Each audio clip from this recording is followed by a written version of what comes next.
welcome, Doug. Welcome for coming on to the Country Culture. I can't remember which episode this is. It's a bit later on, but again, I'd have to do the same thanks to St. John the Baptist in Burford, as because I'm again using their internet because GigaClear is still fixing ours at the farm.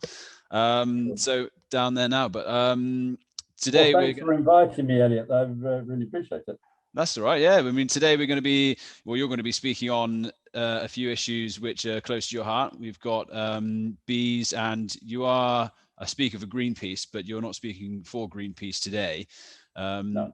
Yeah, given your these story. are my personal views, but I have been a Greenpeace supporter since 1971, but I'll be speaking personally today.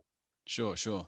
And we've had a chat just beforehand about everything else you'll be speaking about, but hopefully, as I say, we'll be speaking about bees today, mostly, as much as we can get hold of. Anything to do with the sea as well. You've said your two specialities. Yeah, and I suppose so. The first thing we should probably do is an introduction to you, where your background is, how you came into what you do with Greenpeace, and your interest in bees, and then we'll just we'll go from there. Oh, well, look, thanks, Elliot. Yeah, I guess I came into this as a boy, very young boy, about 10 years, watching my grandfather fish. He used to go fishing off the beach at Worthing with his small little clinker-built boat, and he used to come back literally with 3 or 4 huge sacks of fish. And for small kids, watching all these squirming around the beach was quite interesting. So I've been interested in the sea since that time. I did a marine biology degree, part of an MSc in genetics, worked as a researcher for a number of years. So I sort of came across a number of situations, worked in industry for pharmaceutical companies. Now I'm retired, and I'm involved with local sort of green efforts for festivals and saving bees and various other things. My 2 passions that I've come to through my life have been, one, the sea has been literally decimated for fish. A number of huge fisheries around the world have been actually become extinct, including the Northwest Atlantic herring fishery, which was absolutely huge for us here, employed thousands of people in Scotland. It's all gone. If you're a fisherman along the beach, you can't catch virtually anything. If you can, it's very, very small. So, firsthand, I've seen over my lifetime, 50 years or so, a total destruction of the seas. And one of the main causes of it, yeah, go on. Yeah, I was just going to say, it was on a tangent. I was going to say, well, I did my degree in Orkney, and I went fishing for the first time in the sea there. I caught some mackerel, which was, I was surprised how many there were, but that's because I live so far from the sea here. That was my first experience. But I was going to say, actually, this may be a bit out of your realm, but you would be able to tell. When I was up there, it seemed to be that Scotland was quite pro-European, and yet the towns which were on the coast, who were ex-fishing towns, were quite pro-Brexit. I don't know what they're doing now. And I was wondering if you knew what the situation, I know there was a lot in the news, but I didn't really understand it fully about what the situation was with the fisheries now and Brexit, because they're supposed to be there now. There's less regulations on them, is there, for catching fish? So you just talked about the reduced fish stock. Is that now? Well, this is a historical thing. I mean, scientists have known for years that fish were becoming extinct. They are becoming extinct, certain species. Luckily, the mackerel's not doing too bad. But the UK is quite complex, but basically, if you come right down to the bottom level, there are no real places. They're called marine protected zones, areas around the UK. There's only something like, legally enforced around the whole country, around our whole coast. There's something like 7 square kilometers that are totally protected. Nothing else is. And that's why I've noticed in the papers recently, Greenpeace have been putting boulders along the south coast in important so-called marine protected areas to stop trawlers bottom trawling. That's got to be a hell of a job. How did they get boulders there? Yeah.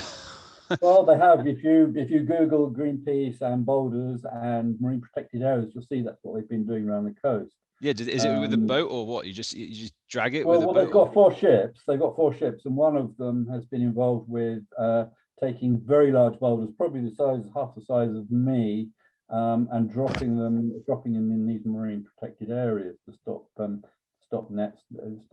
using bottom trawling nets, really, which basically destroy everything that's on the bottom, really. To come back to your question, the fundamental problem is that there's no real protected area. So whatever the rules, regulations are, whatever the fishing people are doing, what Greenpeace and other organizations want to do, and I support them, is that they want 30% of the seas to be totally protected, i.e. no fishing. So these areas are areas of growth, so they can support the 2/3 of the seas for people to fish. However, there are types of fishing which are illegal, and should remain to be illegal and unacceptable. So, for example, the super trawlers. Imagine a net the size of a football pitch. Now imagine 5 football pitches. That's the size of a super trawler coming down from Lithuania and various other countries, and literally scooping and destroying fisheries all around the coast. I've seen them off our coast. I live in Swanage, and they go all the way along the south coast, along to the Isle of Wight and back again, back to Lithuania, and they probably end up in China or some other parts of the world, really, destroying environments as they go. So there's a lot to do, and the important thing that we want is 30% of the seas to be protected, and for artisanal fishermen around the coast to be able to get a living. So, for example, there's about six or 10 fishermen around my coast in Swanage, small fishermen. They virtually catch nothing these days. Virtually nothing. And when you say that when you say 2/3, that's 2/3 of the global seas, not just British seas. Yeah. So of 1/3 protected, totally protected, marine protected areas, so that can be an area where fish can sort of regrow and replenish themselves, really, which is totally safe. Which is very sensible, really. I mean, you wouldn't sort of keep culling cattle until there's virtually none left. You wouldn't do the same for anything. It's just a matter of sensible farming. Management. Yeah. The problem is one of the other easy solutions is to fish farm. And fish farms are really toxic. They're really toxic to the floor where all the sewage falls down to the floor of the sea. They're toxic because there's a high percentage of death there, which is accepted. And Parasites. Parasites, lice, and other diseases. And of course, in any large monocultures like that, you're going to encourage diseases, which then spread to the wild stock. So anyway, that's my main points about fishing. The marine protected areas, 30% of the sea should be protected, and we need to stop some unacceptable fishing practices, really. And that's I know that I think I should say that that will become a major issue in the future, not just because of fishing, but isn't Canada supposed to be the richest country in the world before long, because they've got that what's the Arctic Circle that's melted, and they're going to have almost the sole rights of shipping trade between Asia and Europe along the coast there. And so probably oil drilling as well, I would imagine. And what, sorry?